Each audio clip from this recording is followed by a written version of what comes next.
So this is Yep. primarily about flat cars, but uh, you need to also put them on the appropriate car. So we'll cover both. So I'll go to the next slide, and I think you can skip through a couple of them. Yeah, that one we don't need. Yeah, we do. Oh, we do? Okay. Uh, the handout, I can't find the handout. So if I ever find it, I'll let you know. But um, otherwise, we'll see if we can't work past it. Okay. As we all know, when you're modeling a flat car, wood flooring is kind of important because that's the thing you see. I sat down with a former car department foreman of the Mona, a guy named Bob Schultz, who's turning 90 this week. And Bob told me the Monon replaced flat car flooring and patched it with 2 3/4 inch thick random cut oak flooring. And I had to learn what that was. I think you can go to the next slide.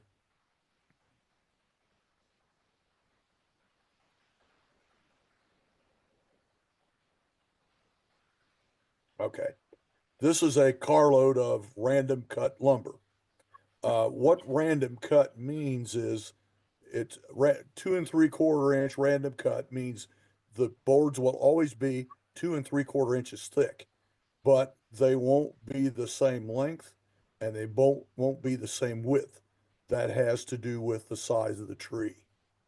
So that was the cheapest wood flooring that the Monon could buy, and probably other railroads too. So they used the random cut oak flooring for car floors. Go to the next one. The model I decided to try my hand at making wood flooring was this Northern Pacific. This particular car, two 200274. There were about 300 of them.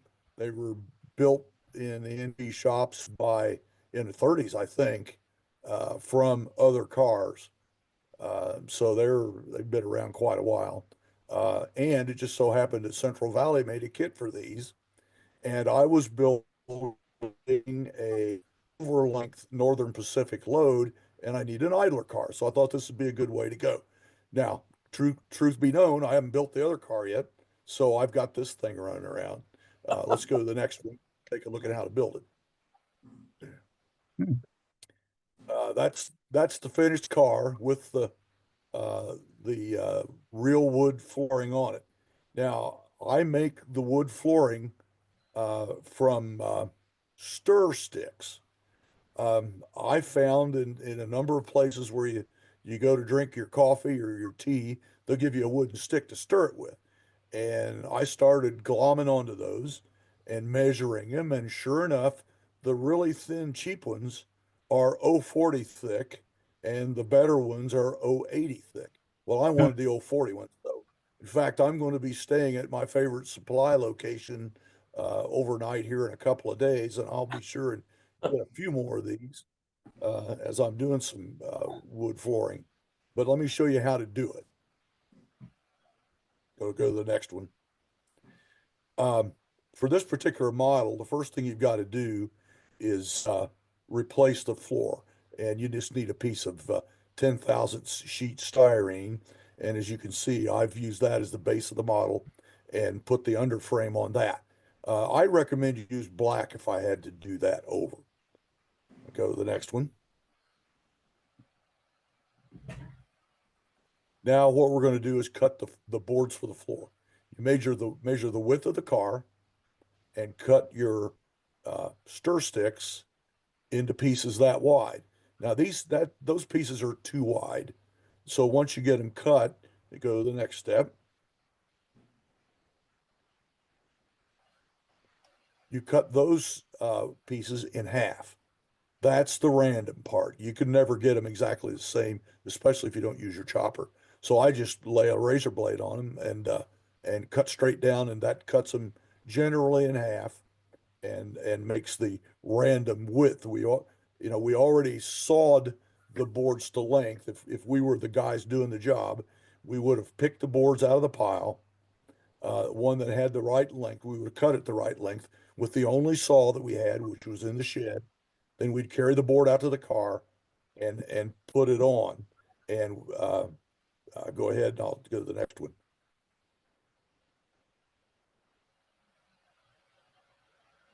When the guys put the floors on, it was a two-man job, and one started at one end and one started at the other. He'd select his board, cut it to length, come out and install it. And I said there was only one power saw back then in a structure near the rip track. So the guys would work from the ends toward each other, which is exactly what we're doing here, and using the two squares to keep everything even along the sides. And then go to the next one, Greg. And there's the finished floor. And as you see, we've kept it nice and straight. Um, and go to the next one. The reason that they started from one end and the other end worked toward each other is that when they got to the center, they were going to have to they were going to have to rip one board to get it to fit. But because they did it that way, that was only one place that they had to rip an entire board in that saw. So it saved a lot of cutting. Um, Something else I was going to tell you, but I forgot what it is. So let's go to this. Uh, Here's how you make a sturdy brake staff. These are precision scale brass brake wheels. Now, I've cut them off the sprue, which I no longer do. I now leave them on the sprue. Then lay the brake wheel down on a piece of pine and I shove an 015 wire staff into the brake wheel and shove it on through so the brake wheel's pinned in place. Then I solder the brake wheel from the bottom to the staff or to the rod, and go to the next one. I think at this time, you got to add flux and then put solder on, um, and then what you've got is a uh, a brake wheel soldered to the staff, and you want to snip it off even with the top, and then file it square on the top to look like a bolt head. Then when you have that, you put the brake gear on the um, end of the car and run it down through the apparatus and run it into the piece of wood or something, and that establishes where everything's going to be. And once you've got done that, you can permanently glue all of the apparatus in place on the end of the car. I'll go to the next one. There's probably a better picture. Oh, I guess not. So anyway, once you've established that alignment, you can go ahead and insert the brake staff and then cut it to length. Remember that that staff would raise up and down so that if you need to lower it to floor level because something was coming over the top of it, you could. Otherwise, it would stand up about 2 feet. Um, the car's light, so the way to weight it is to take this is A-line pourable lead. I've since got some lead shot, and I filled the underbody of the car, all the parts where you can't see it, with that moldable or that lead shot. And once it was in there, I just poured ACC all over it. Probably used that whole tube there uh, to get it to stick, and then that basically it's permanent. Uh, Once you've done that, go to the next one. Okay, this is the underbody of the car before uh, the weighting and all that was added, so you can see some of the details. This all comes with the car, so it's a nice model. And you just have to add a few things. I added the retainer wire, which goes to the triple valve in two locations. Uh, and then I like to put 256 screws in a coupler pocket. I've since learned that flathead screws work better, and I've gone to all flathead screws now. So I kind of countersink those into the coupler box cover. Um, that's really about all there is. You have to build up the corners in a lot of cases in order to accommodate the stirrup steps, which you see have been installed here. Go ahead to the next one, Greg. Hey, my pointer works on this. Mouse. So I'll point to things. Uh, this is that retainer valve rod here, just a piece of brass wire sticking out the side of the car, and I'll paint it black. Next one. And this is what the finished car looks like. It'll be a great idler car when I finish the other car, which is supposed to be a load of 75-foot um, uh, electrical poles. And the reason I know 75 feet is I have breakfast every morning with a bunch of guys, and one of them is from the power company. And I asked him one day, "Well, what's the longest pole you guys have ever had?" And he said 75 feet. And he said, and we always had them shipped in on flat cars because we didn't have any way to unload them. We just uh, basically let the chains loose and hope the hell they didn't fall on anybody. Kind of a, I think they do it a little differently now, but that was the way they did it back when they were received on flat cars. Did somebody say something? Okay, let's go to the next one, Greg. When you're hauling different items on flat cars, you need do not hump signs, and a lot of times there's no place to put them. So I made my own do not hump signs out of uh, 010 cardboard stock, which basically is shirt cardboard. And then I took 2 by 3 dimensional strip wood and made uh, the vertical posts and glued them together. Now, I've got do not hump signs from a commercial manufacturer, and they just look too small to me. So I actually made mine on the computer and made them just as small as you possibly could make them. And then I printed them and cut them out and stuck them on there. So that's printer paper stuck to the front there. Go to the next one, you see what they look like in use. Now there's a car that's uh, got a do not hump sign on it. I think the rules are that if you put a sign on a car, you have to have one facing every direction. So there would be one on each end as well as one on each side. Let's go to the next slide. Oh, and if anybody wants a sheet of do not hump car, the printed stuff, I can probably email that to you. I think I could find it. And I wrote do not hump about 100 times. So save you having to do that. Print some out for your own use. Um, one of my favorite carloads end up being battle tanks. I used to haul fuel into Fort Knox and used to see all these battle tanks running around. And I mean running around. They had two speed limits, one for tracked vehicles and one for rubber tired vehicles.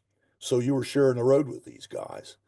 And uh, they also built special flat cars for these cars, which were uh, heavy duty flat cars, which 650 were built during the Korean War era. So let's take a look at this combination by going to the next slide.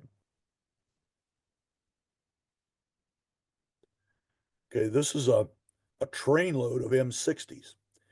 And the takeaway from this is why would you go to all the trouble to build 650 big old flat cars that'll haul 2 battle tanks when a regular railroad flat will haul one?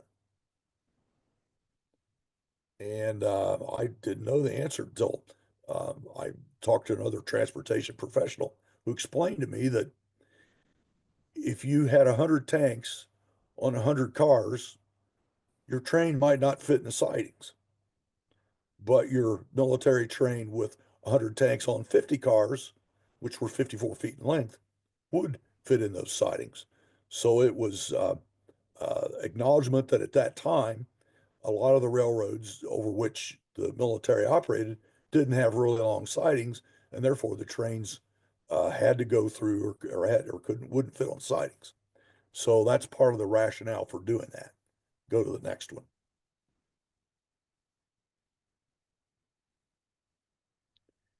Okay, this is I think these are a pair of M60s. Um, this shows one of those heavy duty flat cars. They originally came as USAX um, 38016 to 38665. Then ultimately they were renumbered DODX, and I forget just when that occurred. It might be in the text there. Uh, but they're 54, 9 feet long, 10 foot 7 wide, and the decks are 4 foot 2 inches. So they're big cars. They're heavy cars, and they can carry about the heaviest tanks they can carry are two M60s, which is what we have here. Let's go to the next one. And I'm throwing these tank numbers around like I know what I'm talking about, and I really don't. So I could tell M60s from M48s usually, but if you don't, the way to do it is turn it over and look on the bottom. Roco puts what it is on the bottom. I couldn't turn this tank over and look on the bottom because it's too big. But somebody told me that these are M48s. And I want to call your attention to right up here, this thing. That's called a travel mount. Now, my Vietnam era buddies were in the basement not that long ago and looking at my model railroad, and they they were one of them was a tank commander, and he said, "Where are your travel locks?" I said, "What the hell are you talking about?" And he said, "When we moved a car or when we moved a tank, either driving it down the highway or road, not highway, down the road, or we put it on a flat car or we hauled it somewhere, we had to lock the gun barrel in place with what they called a travel lock." So now I'm going down a rabbit hole with this. So let's go to the next slide. They got me going on this. I didn't want to let these guys down. Well, this is a builder's plate on one of the USAX 100-ton flats. Every one of them had one of these plates, and it had the car number on it, USAX, and that particular car number. So if you ever find one of these, you might look for this plate. And then, of course, they have the final build weight is stamped in here. I think I found this one at the Kentucky Railroad Museum. I know they have a bunch of them, and I photographed them. Let's go to the next one.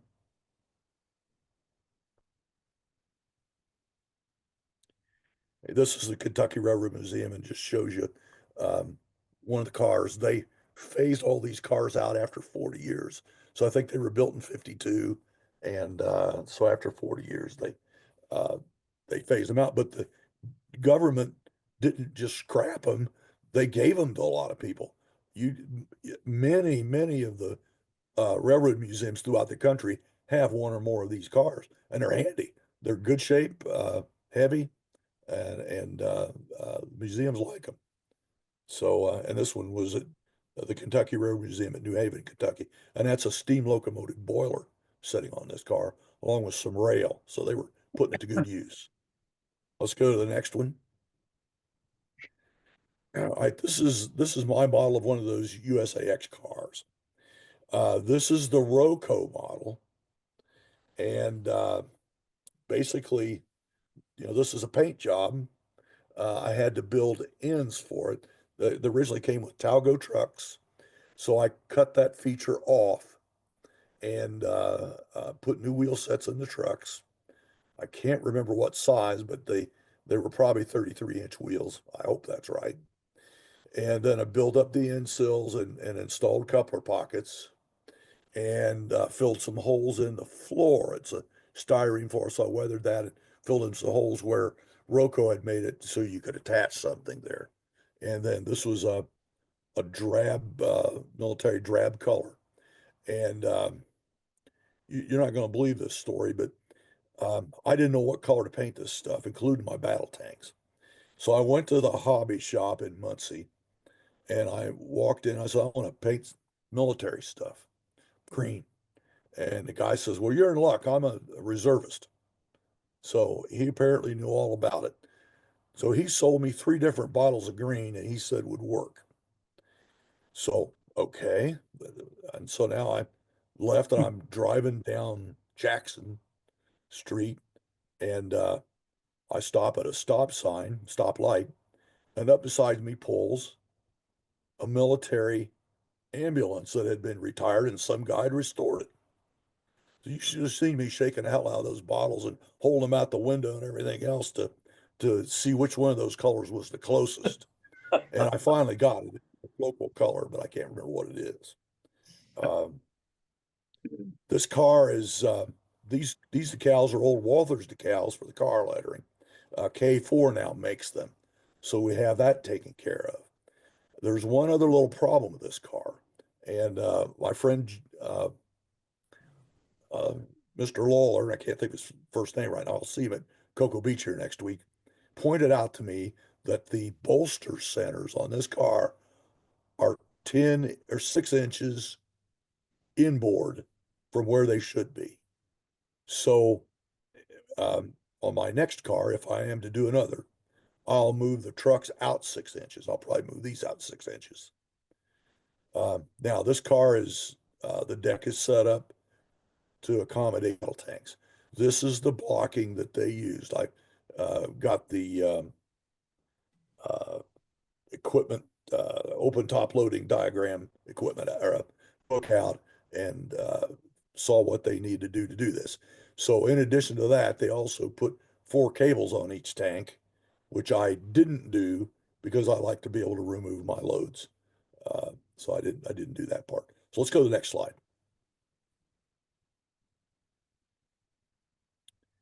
All right, here's the uh, blocking again.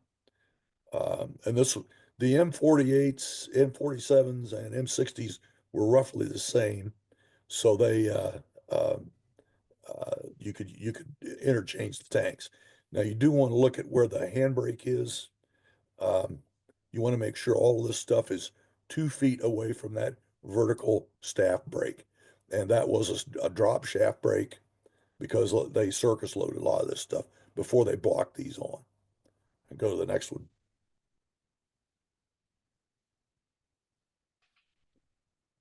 Um, I did at one time have my tanks cabled on. I used wire and basically um, I ran the wire down into the stake pocket, and this is a fake plate on the bottom, and it ran up to the tank. These where I show pattern 30 and 31. This is a pattern I made, which is in part of the handout that you can't get, that shows you how to make that. But you guys are good modelers. You can figure it out anyway. Uh, Rocco car had molded on grab iron, so I took care of that, as you can see down here at the bottom. Um, that's really about it for this slide.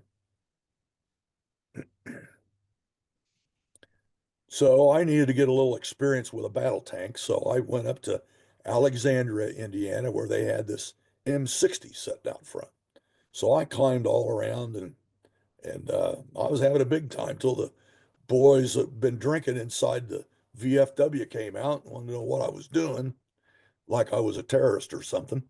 And I explained to him what I was doing. Well, I ended up going inside and drinking beer with those guys. Thought it might be a good gesture. And they told me a lot more about the M60 and uh, and how they took care of it and so forth. But I got some good pictures. And a lot of these tanks are on display if you wanted to take a picture. Why would you want to? Well, your railroad may transport one of these tanks to the nearest ramp where it would be unloaded and displayed at a VFW or a park. We have a very nice war memorial park here where I live, where they've got a lot of stuff on display and always adding to it. Let's go to the next slide. This is the back end. Now, uh, when they shipped a M60, they actually turned the turret around facing backwards. This is the radiator, and this thing right here laying flat down is the travel lock. So they would turn the turret so the barrel was facing backwards and then engage the travel lock before they moved it. Next.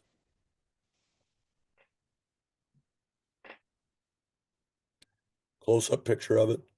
I was standing in the back of a bed of a pickup truck taking this when I was apprehended by the members of the VFW and forced to drink beer against my will. Go ahead. Next one. They're nice guys.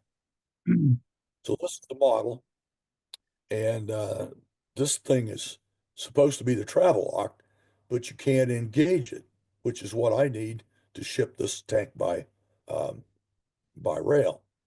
So in the meantime, this is one of my tanks. It's been painted, and then I just got some stars and put them on there. I kind of looked at some pictures. For what it's worth, I said I hauled fuel into Fort Knox. Well, that didn't. The knowledge of what was down there didn't go to waste. I ultimately took a weekend and went down there and visited the Patton Library, the General George Patton Library, and actually ended up purchasing a book on battle tanks. So I had some idea what I was talking about. Among the other things is how much did they weigh, because I had to be careful I didn't overload my cars. So quite a nice experience. And getting back to the beer part, uh, the county that Fort Knox in is dry. I just wouldn't think any county in Kentucky would be dry, but by God, that one is. So go to the next one. So I fabricated travel locks, which basically is just a couple of number four, yeah, 64 holes drilled in the deck with a piece of 4x4 styrene between it. That's 10 by 30 uh, brass flat bar bent to fit over the barrel, and it's quick and easy to do. And then you have to assemble it with the barrel inside of it when you do it. These things I think I didn't point out in the last slide. These things are radiator openings here as well as here. Uh, those were pretty powerful engines, and they took a lot of air and a lot of cooling. Let's go to the next one. Um, when I was at Alexandria, I climbed up on the tank right here. Or no, I know I climbed up on the other side, right here. Mm. Um, and when I mentioned that to Andy Sprandio, he said, "You never climb up on that side." I said, "Why?" He said, "Well, that's where the machine gun is." And I take that to mean that you might get shot. So you always want to climb up on this side. Well, this is where all the tools are. And Andy told me that they never shipped tanks anywhere with all of these tools in place. They would be removed and shipped via a different method, or they would be placed inside the tank. But uh, so I had to remove them. So go to the next slide. Yeah. And you said, knives out. I scraped them all off, Mm. and then the area. Uh, and for what it's worth, if you haven't made one of these little blades, that's a X-Acto chisel blade, which I've ground down to half size and resharpened it. I think you can buy them now, but there was a time when I was the only kid on my block that had one of these. Go to the next one. Okay, this is the finished car with the tanks, um, with an M48A1 and an M47. These wood boxes, I come by those honestly. I saw one of these uh, loads of tanks in the early 70s, and it had a big wood box on it. Also, while I was photographing that, I'll go to the next slide just see if it's in here. Well, that's how you make the wood crate anyway. It's 5.5 by 5.5 by 2.5. And I just took a piece of styrofoam and used 1x6 basswood to make the box. And then the bands are black tape cut real thin and wrapped around it. And I put a post in the bottom of it so I could put it in the deck of my tank and it'd stay put while I was shipping it. Go to the next slide. Ah. Finished product again. What I was going to tell you is when I ran into one of these things in real life with two battle tanks on it, I was busy taking the pictures and I heard this commotion, and out pops a kid out of this tank, out of one of the main hatch up here. Apparently they didn't lock them when they shipped them. So there was a little guy that got in there and was having a big time, probably reliving World War II or something. Go to the next slide. Um, kind of long still on the military theme. The U.S. Navy shipped deck gun housings, and I think I could say they were Mark IV deck gun housings from someplace out east to be machined in Louisville, Kentucky. The routing was Erie to the Monon in northern Indiana and south on the Monon to Louisville, where they handed over to the L&N, and the machine shop was located on the L&N. So, wow, we could, if I just could find a gun deck housing. Well, my friend Chad Boaz, who a lot of us know from his flat cars, Lester, uh, makes a deck gun housing in resin. So let's go to the next slide. This is what they looked like in for real life on the Monon, but they had a special car that they shipped it on. Apparently, they had two or three, but none of them were exactly alike. Um, this one was photographed in Orleans, Indiana. These things were difficult to transport, as I'll explain later. Therefore, um, you they set them out a lot, um, and then picked them up and kept them moving. So let's go to the next slide. Another shot of the back of the deck gun housing. Notice the placards, um, two of them right here and here, both facing uh, away from the end of the car, and of course says "Do not hump." And you can see these are over dimensional, and you can also see this car is pretty heavy. Go ahead to the next one. Another look at the housing. Go to the next one. Oh, and somebody in the Navy probably can tell what 554 was, but um, I I didn't know. It's a five Um, inch bore. Yeah, it's a 5 incher. okay. Mhm. Um, these things were obviously pretty heavy, and Very. uh, I guess this work occurred on the Monon in the late 50s and early 60s, which sounds like the run up to the Vietnam era. Uh, What were they go to the doing next one. what were they doing in Indiana? Passing through. Oh, they weren't being What machined or worked on? they were machined in Louisville, Kentucky. The Okay. Navy had a shop there that did the work. Now, as I explained, they came from somewhere on the East Coast over the Erie to the Monon in northern Indiana and down the Michigan City branch all the way to Louisville. Monon turned them over to the L&N in Louisville, and Louisville took them to the machine shop. And I have a Got it. L&N buddy that remembers them. So that's then they were returned back by reverse route.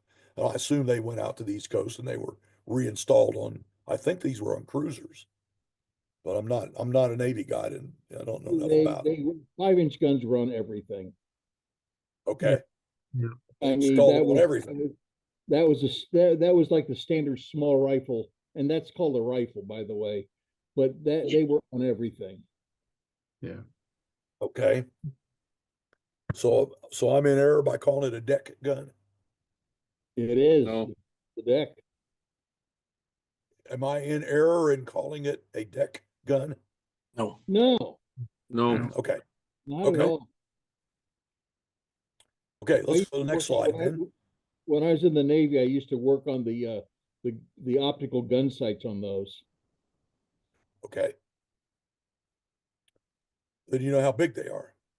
Oh yeah, Well, this is one of Chad's resin castings for the deck gun, and you have to put the railing on, and then I made the uh, the apparatus around the front, which I had very little idea what it was, but I looked at the pictures and added the parts so it looks like there's a portion of the barrel sticking out, but it's not very long, and then a shroud that went around it. So I used the tube styrene you see listed here as well as some angle and 012 wire for the railing and the posts. And then those are just drop grabs that you see down the front uh, that the norm that we have for use on freight cars. And there wasn't a whole lot of detailing to it. You could go as far as you wanted based on what you could see in the pictures. Go ahead to the next slide.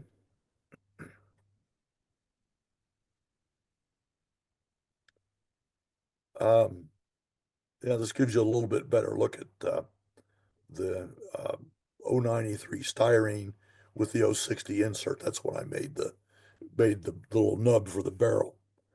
And the shroud is made out of 015 styrene.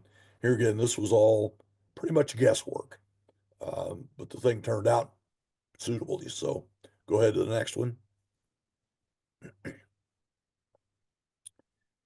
This is how I built the railing. I put the posts in first, then soldered the railing on, then trimmed it. Uh, there's an 040 spacer for the grab irons that you climb up to keep them equidistant from the side of the gun. Same thing you do on a freight car. So nothing, no news there. Go ahead. And this has got paint on it and starting to look like what it's supposed to. I did use, added some Archer rivets. These things are not Archer rivets. That's something wrong with my camera. But there were rivets here, and several other places that I could see on the prototype, and I went ahead. It was a pretty easy matter to add the rivets. Go ahead. Another look at the gun. There was a little bit of weathering that went into this, but not much. Uh, go ahead to the next one. Okay, the car. We had to build a car for it. And I had just come off that Northern Pacific project, and I got to looking at that car, and I felt like I could make the uh, heavy duty flat car required to haul the Mark V deck gun. So I started with the kit. This kit has uh, the underbody and all those details, and there's a strip along the side that has to be removed. And so that you have a flat steel floor because you're going to want to put a 20 020 styrene floor on it. And that floor is going to be 42 and a half feet long and it's going to be 10 and a half feet wide. Now I got those dimensions out of the equipment register. So I feel pretty confident that's the right size. Go on to the next slide. The side sills and ends were much beefier than what you get with the Northern Pacific car. So I took what you got with the kit and added to them. As you can see here, these are the end sills. These are the side sills. So I just added to them, cemented it in place, and put a real thin backer behind it. Filled in anywhere I needed to with uh, a body putty. And then down here, excuse me, down here at the bottom, you can see what the sides look like once they're mounted on the body of the car. Let's go to the next one. Oh, and these are those dimensions are in the handout that I can't give you. However, there was an article on this car in RMC, and they ran the article on the car. And I don't know how many people wrote letters saying, "How do you build the deck gun?" And that was part of the article they didn't print. Yeah. So I wrote another article for them to print, and they didn't do it. So they've never printed the deck gun part. That was uh, that was back after Schomburg and uh, before the current guy. So, but none of them have paid any attention to the deck guns, or I don't think they're interested. Anyway, Uh, you add the sides, then the car apparently had very heavy cross members, as you can see here. And so I cut those to fit and wedged them in there. Let's go to the next one. I think I've got a better picture. Okay. Uh, yeah, you could see where you could just barely see the heavy cross members. I capped those with 060 angle stock to give them a little bit of strength. Uh, and then let's see, the sides had to have a lip. So I added the lip, which I think the last slide. Go ahead to the next picture. The deck was, well, this deals with the ends. Um, I built the new ends and they needed to have polling pockets. So I cut 060 styrene little slivers and then cemented them to the ends, as you can see here, and that made the polling pockets. I also had to add a place for the arrows. I built up this area with the coupler pocket with some pieces of styrene. And of course, we've got a cut lever added here also. Now, the flooring was kind of a mystery. It was a steel floor, but I didn't know much about it. So I found out somewhere that sheet steel would probably come in 3.5 foot wide strips. So I made my floor as if there were 3.5 foot wide strips all along the floor. And then I put a Archer weld seam every 3.5 feet on that floor to get it to look like it did. Let's go to the next slide.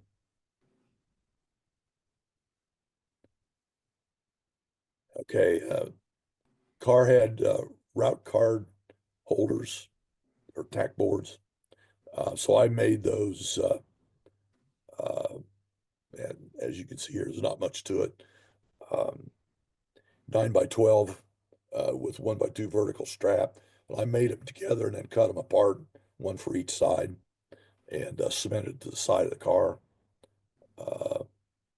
Down at the bottom, you can see where I added the Archer rivets to give a little more effect to it. Go to the next slide. The steps were kind of tricky. I used the A-line phosphor bronze steps and then added hooks to them or extensions so I could run them into the side of the car. So I soldered those to the existing steps because they were long steps. And then I drilled holes and uh, stuck them into the side of the car. Let's go to the next one. Okay, here the sill steps been added. The deck panels are in place. Uh, route route card tack board is there. Defect holder there. And I added stake pockets. However, I just left them solid. They aren't open. They're just square styrene, and I can't tell you what size it is now. Uh, but they're designed to be the original spacing, but they don't stick out from the side beyond the deck width. The deck width is the maximum width on the car. Uh, go ahead to the now. Oh, you can see here, this comes with the deck gun. This is the mount. You get the bottom of the deck gun and you get the car mount. And that's what this is. So I've got that affixed to the car. Go ahead. And these are the end placards. I just cut them from 2 foot high, 2.5 foot wide, and cemented them to the floor with some backing, which is they were permanent steel on these cars on the prototype. So I assume they didn't want the cars uh, humped, empty or loaded. So they stayed right where they were. And because of the AAR requirement, that you couldn't be within 2 feet of the vertical brake staff. These are set back in on the car 2 feet, which is plenty of room on the deck, so it didn't matter. Go ahead. There's the finished car. And you'll notice it still overhangs the car, even though it's got a 10.5 foot deck on it. And therefore it required special handling. Go ahead.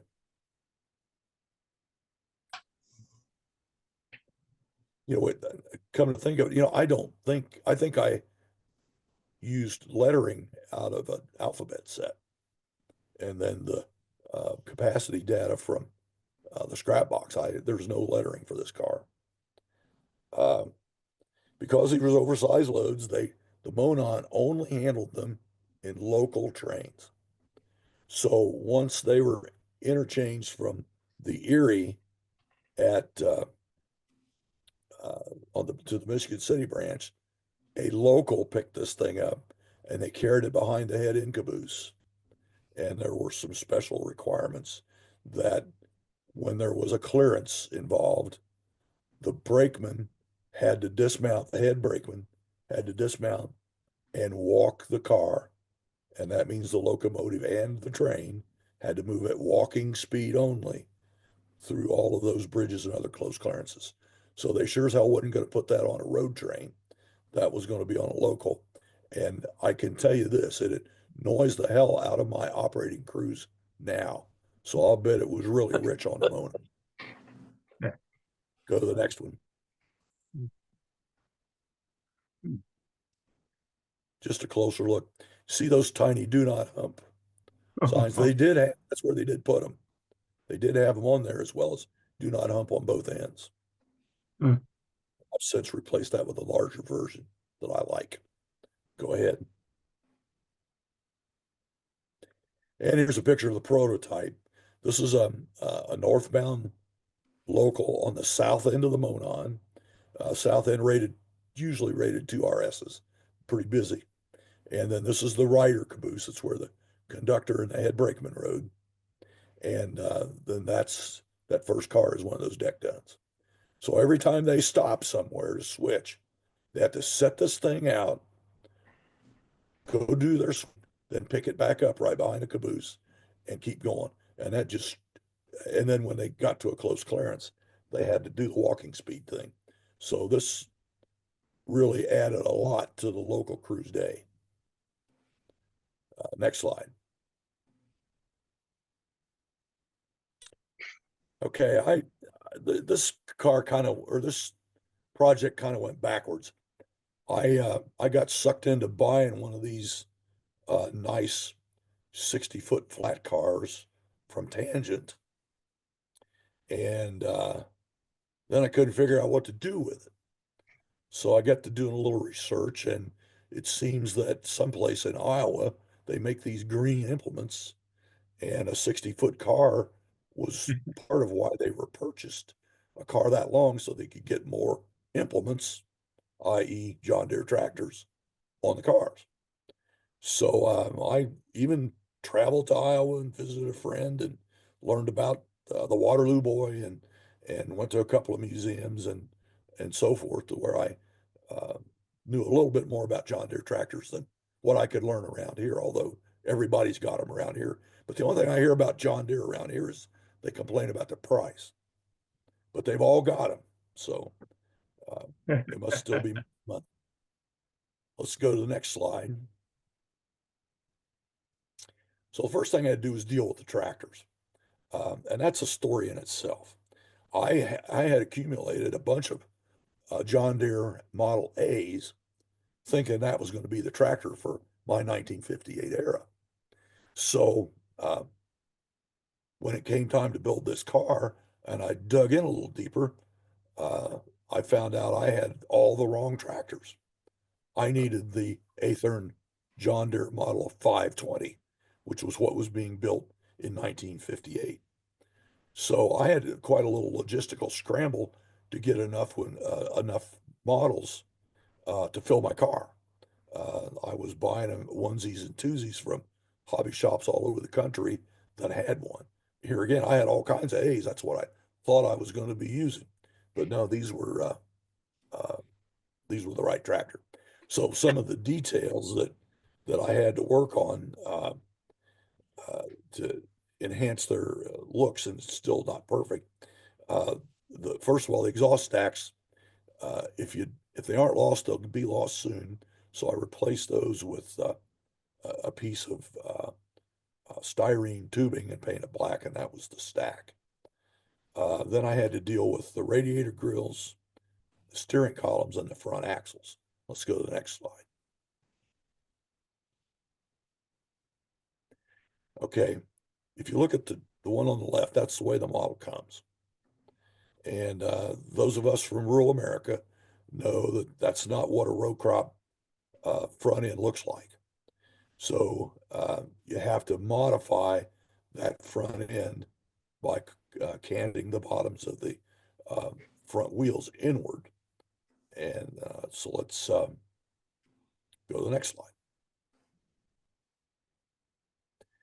The way to do that is disassemble this whole thing, tear it down, then enlarge the axle hole. Go to the next one. Now you make a new axle out of florist wire, 060 florist wire, because it bends easy. So once you've got the hole drilled to accommodate that, stick the axle in, and then drill your wheels to accommodate the 060 ends of those axles. And then, but before you do that, or when the axle is set in there, you're going to bend it down about 15 degrees on each end. Go ahead to the next one.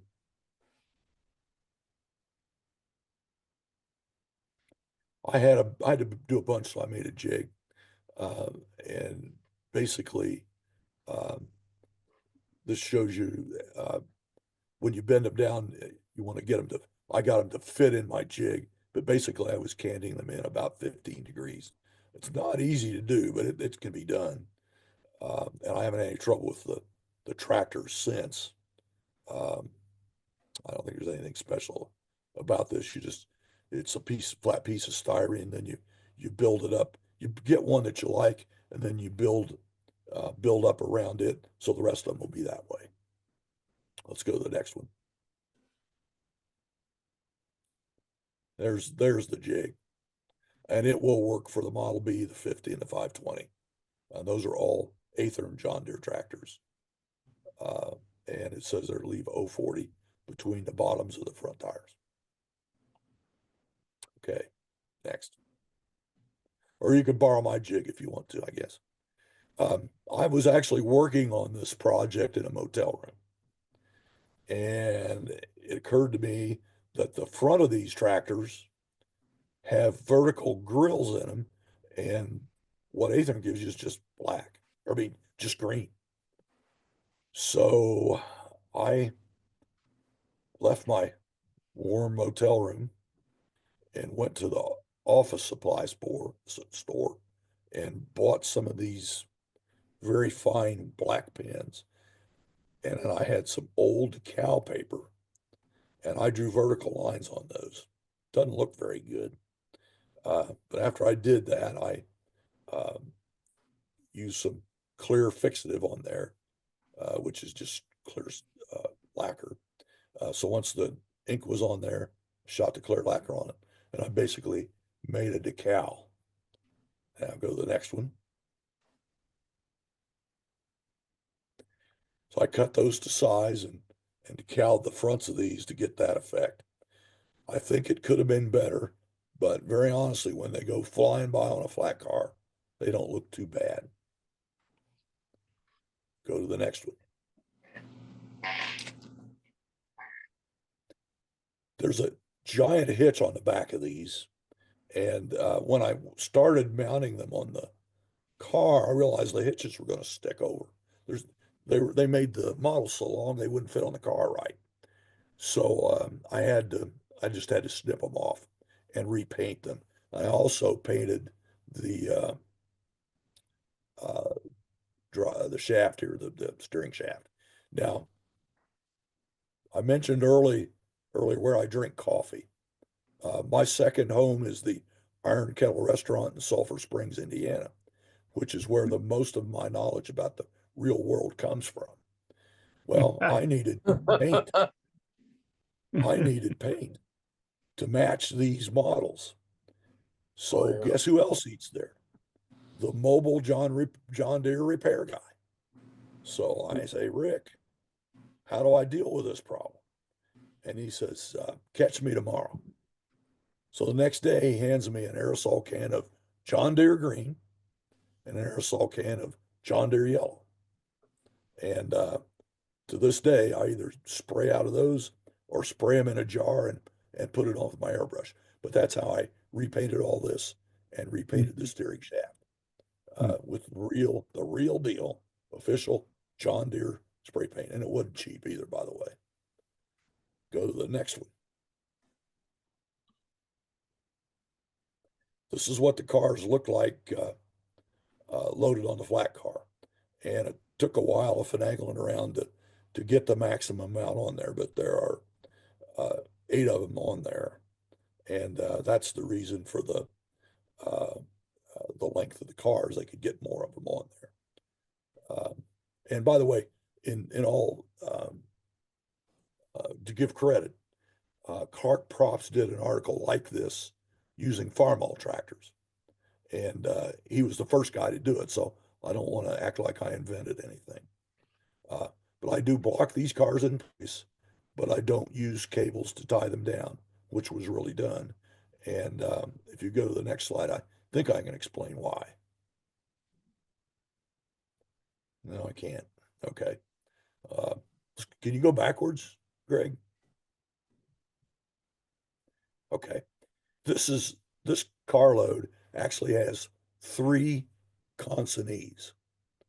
So when this thing gets on the Monon, coming out of Iowa, its first stop is in Reynolds, Indiana. And the local John Deere dealer there has an order for 2 tractors. So this thing gets placed on the team track, and the John dealer has to come and look at all the serial numbers to figure out which 2 are his. And then he unloads those 2 and then notifies the agent that the car's ready. Car inspector has to come out and inspect it. And then the next time the local shows up, hooks onto this car and moves it to Monon, Indiana. And Monon, the John Deere dealer there, has 3 tractors that come off. So you see why I didn't wire or tie these things down. We're unloading these at each location. So we unload the 3 tractors that go to Monon. And then the last stop is, I think, Crawfordsville, which is south of where the bottom of the layout is. So it's off the layout. But this is a car that you get a lot of play value out of because it goes to 3 different locations before it's completely empty. And then once it's empty, it gets returned to John Deere and in Iowa, and which is North Staging. And then I put the tractors back on when nobody's looking, and we set it again. So okay, go to the next one. Just a quick note on the floor preparation. Floor needs to be gray underneath. Then you paint it flat black. You don't have to have really good coverage, but try to get it as black as you can. Go ahead to the next one. Yeah, it doesn't show you.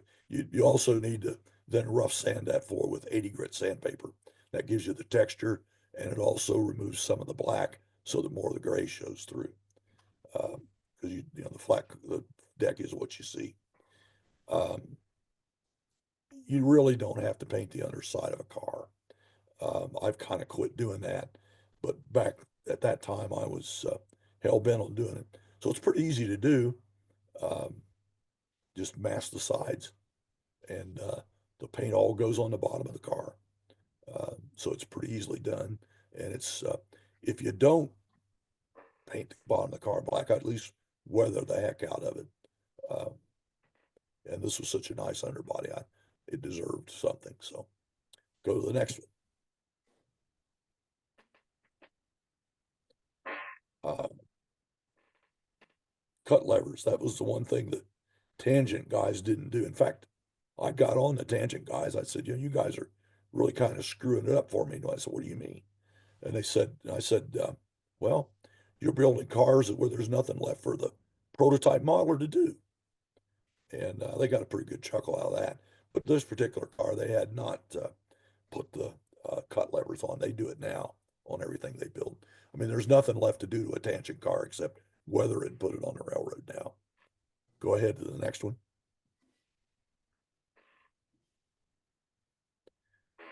And takes a lot of dimensional lumber to do that. I use the uh, open top car blocking and routing, or blocking and securement guide to get the sizing for all the different blocking.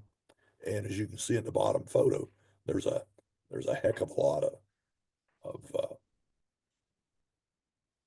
blocking on that car when the tractors aren't there. That's a styrene deck, wood blocking. I used Elmer's glue to secure it. Go to the next one.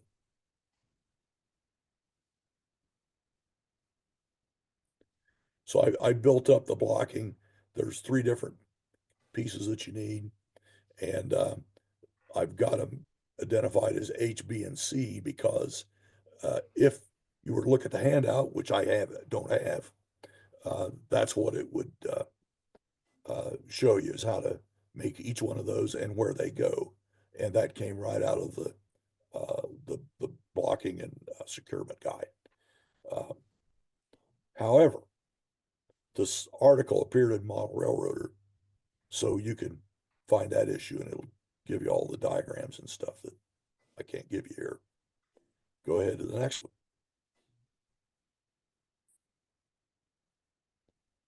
one. I built up the ones that required 3 pieces. I built them up on wax paper so they wouldn't get stuck to anything while I was finishing. And this is all dimensional lumber and Elmer's glue. Build a few extras. They never all come out perfect. So it takes 3 pieces, pre-cut them, and it's just a matter of sticking them together. Imagine if you were the guy that went out there with a hammer and oak and a bunch of longbows, and you're going to block all these tractors. Probably take you all day. Remember to leave 2 feet of clearance from the handbrake. Those are the regs. Go ahead.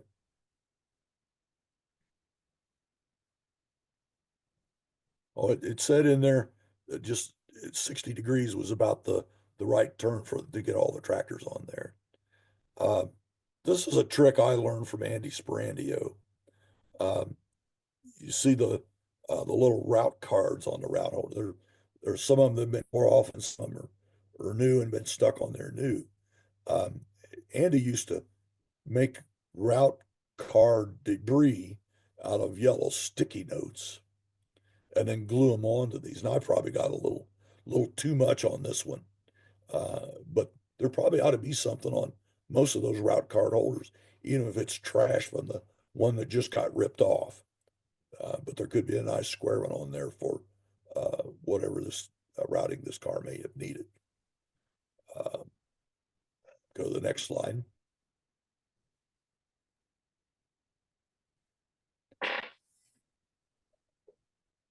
Do it here. A thing I like to do with my trucks is, if it's the slick engineering plastic, usually black, I like to media blast them. Now, I originally media blasted them so I could paint them and it'd hold the paint. But the media blast looks so good, I just added a little bit of paint weathering, usually the rust around the springs, paint the brake shoes. And then the rest of it was a little bit of rust weathering powders. And of course, the porous surface takes all that very nicely, and paint off trucks isn't a problem anymore. And I still do that on a lot of them. I've got some of them, the plastic's a little better on them, and you can paint them. But there'll be an afternoon where I'll go out here and media blast 20 sets of truck side frames. when it's nice weather and I can go outside. Go ahead. And that's what the load looks like, a load of bottled 520s headed for rural America. And it looks like February 16 model railroaders when this thing was published. To go to the next slide.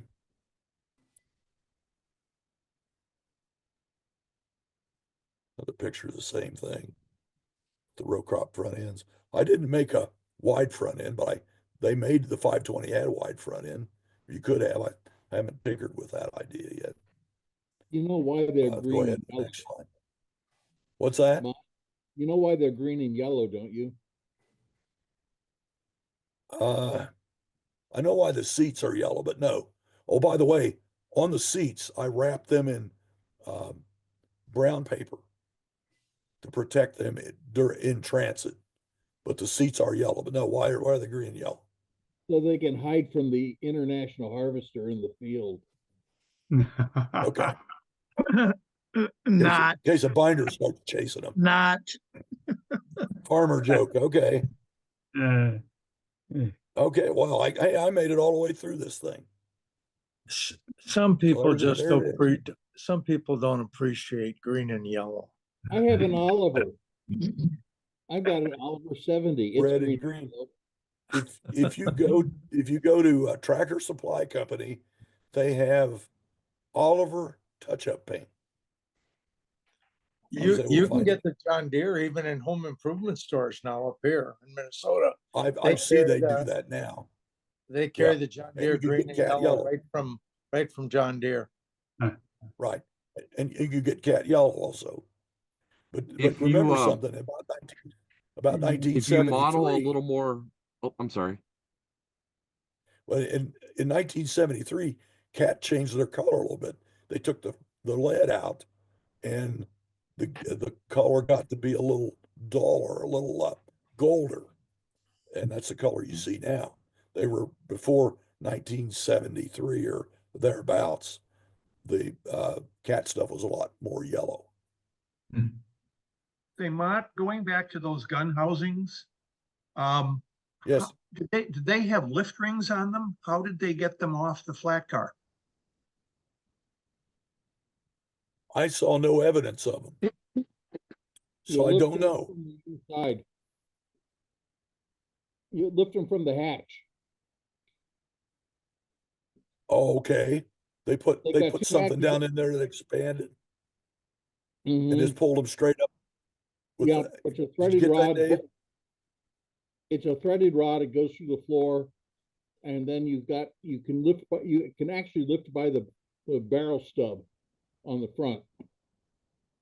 What I'm curious Okay. about those 5-inch guns coming to Indiana, if they weren't being taken down to Crane Naval Weapons Training Center for some reason. Well, they were not. I verified that. Okay.